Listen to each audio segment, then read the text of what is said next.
Oi, primos. Todo mundo deve ter uma história de Mongaguá, né? Afinal de contas, Mongaguá é que fez a gente virar primos irmãos. Mas não? Quem sabe nesse tempo de quarentena a gente tem lembranças, relembrar alguns fatos de Mongaguá. É, Ilhete? É, Marcinha? Aninha? A Cida, Eliana? O Araldo? Por que não, Araldo? Você também deve ter alguma história. É bom lembrar. Mas você sabe como terminou tudo isso? Vocês sabem? Hein, Zizi? Júnior? Acho que vocês sabem, né, tia Dirce? Aquela casa de madeira, lembra? Eu lembro que a primeira lembrança que eu tenho lá de Mongaguá, na casa de madeira que meu pai construiu num terreno que foi dado pelo tio Sigisfrido, que chamava-se Rancho EE, lembra? Do Rancho EE. Primeira lembrança que eu tenho, e sei disso, a data, porque foi marcante, foi em 1958. Eu estava na ruazinha em frente, brincando na areia, e minha mãe estava no portão, escutando o jogo do Brasil e Suécia, final da Copa do Mundo.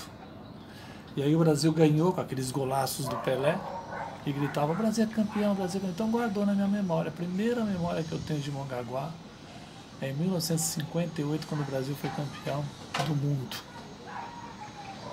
E de lá para cá, todos nós temos lembrança de alguma passagem em Mongaguá. Aquela casa de madeira, né, Eliana? Bailinho na varanda. A tia Marina sempre elegante, com aquele cabelo branco, matando as cobras com uma vanga, né? Acho que era a vanga que chamava. A minha mãe nervosa, como sempre, cuidando da casa. A Tister fazendo social. O Marinho, e eu e o Marinho aprontamos muito lá. O Araldo às vezes aparecia. Mas você sabe como é que acabou aquilo lá? Não? Então, aquela casa foi se destruindo. Meu pai então derrubou, achou melhor que as famílias procurassem cada uma as suas casas e fez de lá uma casa bem mais firme, de concreto, suspensa. Em cima quartos, banheiros, e embaixo a área social. A área social que eu digo é cozinha, banheiro, despensa e um grande espaço para guardar carros. Lembra? Mais para frente a gente melhorou ainda mais, pôs uma piscina lá atrás, uma churrasqueira. Ficou gostosa. Aí muitos usufruíram da casa e em 96 meu pai morreu. Aí ficamos com as cinzas do meu pai muitos anos lá em casa. A minha mãe sempre conversava com ele lá no escritório. E anos depois, 2000 e... Você lembra? 2006, 2007? 2007 a minha mãe também morreu. Aí também ficaram as cinzas lá em casa, naquele casarão que a gente tinha em São Paulo. Aí, o que nós vamos fazer com essas cinzas? Eu e a Cida decidimos então levar para onde? Para casa que elas mais gostavam, que era a casa de Mongaguá, não é não? Sempre curtiram muito, ela sempre muito cuidadosa com aquela casa, não deixava fazer nada, mantinha sempre a casa limpa, não podia ter muita visita, cheio dos cuidados com a casa. Nossa, era o ponto de referência do meu pai e da minha mãe. Então decidimos depositar as cinzas da neta e do Ézio lá em Mongaguá, naquele terreno atrás, do lado da piscina. Vocês lembram que a casa sempre foi muito bem cuidada e a dona Neta era muito exigente. Vocês todos primos conhecem o estilo da neta, né?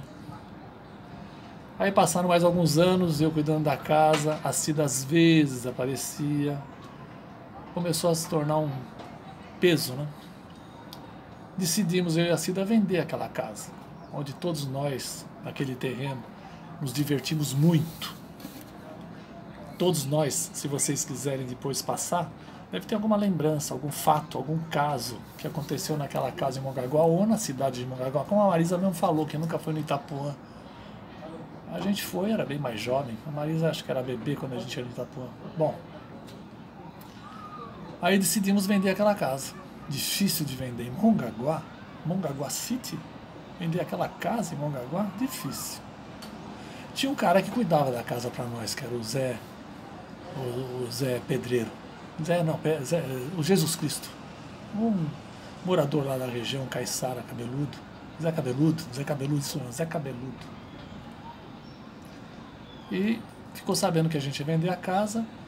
Passado um tempo que a casa estava à venda, surgiu uma pessoa estranha, um cara estranho, que ofereceu a comprar a casa em troca de um carro e mais um dinheiro. Para vender aquela casa em Mongaguá não é fácil. Qualquer coisa que oferecessem a gente ia aceitar. E aí eu e a Cida decidimos aceitar. Fomos até um corretor amigo e marcamos um encontro lá para vender essa casa para esse cara estranho que apareceu. E ele ia pagar em dinheiro, quer dizer, não tinha muito o que se preocupar. Assim mesmo levamos a garantia de ir no corretor. Chegando lá, ele chegou com a mãe dele, uma pessoa também muito estranha, uma senhora esquisita, mas ele oferecia a compra da casa em dinheiro e mais um carro.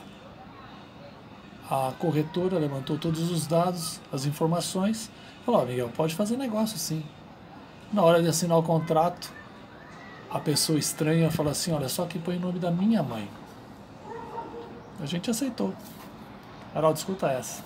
Aceitamos então vender essa casa e pusemos o nome da mãe dele. Pessoa estranha. Pagou direitinho e na mesma hora que assinamos o contrato, a mãe dele pegou o telefone e falava para pessoas que a gente não sabe exatamente quem era: sabe aquela casa suspensa em Mongaguá que tanta gente via? Acabei de comprar, olha que legal, olha que bacana.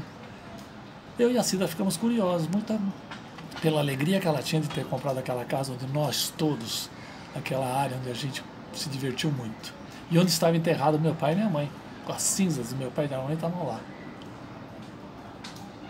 Aí, deu tudo certo. Ficamos com o carro, com dinheiro. E a casa foi vendida para esse pessoal estranho. Meses depois, eu e minha mulher fomos passear na região para rever aquela casa, aquele que nós vendemos, né? E passeando por lá vimos que a casa estava um pouco deteriorada, estava um pouco abandonada, mal usada parece, muito bagunçada. E aí encontramos com o Zé Cabeludo, o que cuidava antigamente da casa da gente. E aí ele falou para nós assim: ô Miguel, vocês venderam a casa? Vendemos. Vendeu para aquela mulher assim assada, filha daquele cara? Vendi sim, vendeu por quê? Nossa, você não sabe quem é aquela mulher? Falei: não sei. Aquela mulher é a cafetina da cidade de Mongaguá. Imagina vocês que a casa que a dona Neta cuidava tanto e que era nosso ponto de referência ali em Mongaguá, tornou-se o quê? Um bordel, onde minha mãe e meu pai estão lá cinzas enterradas numa casa que se tornou uma casa de tolerância. Haroldo, imagina só o fim dessa história. Quem diria, não? Um abraço pra vocês. Contem alguma história de Mongaguá, que vocês devem ter muitas, que eu também tenho. Um abraço.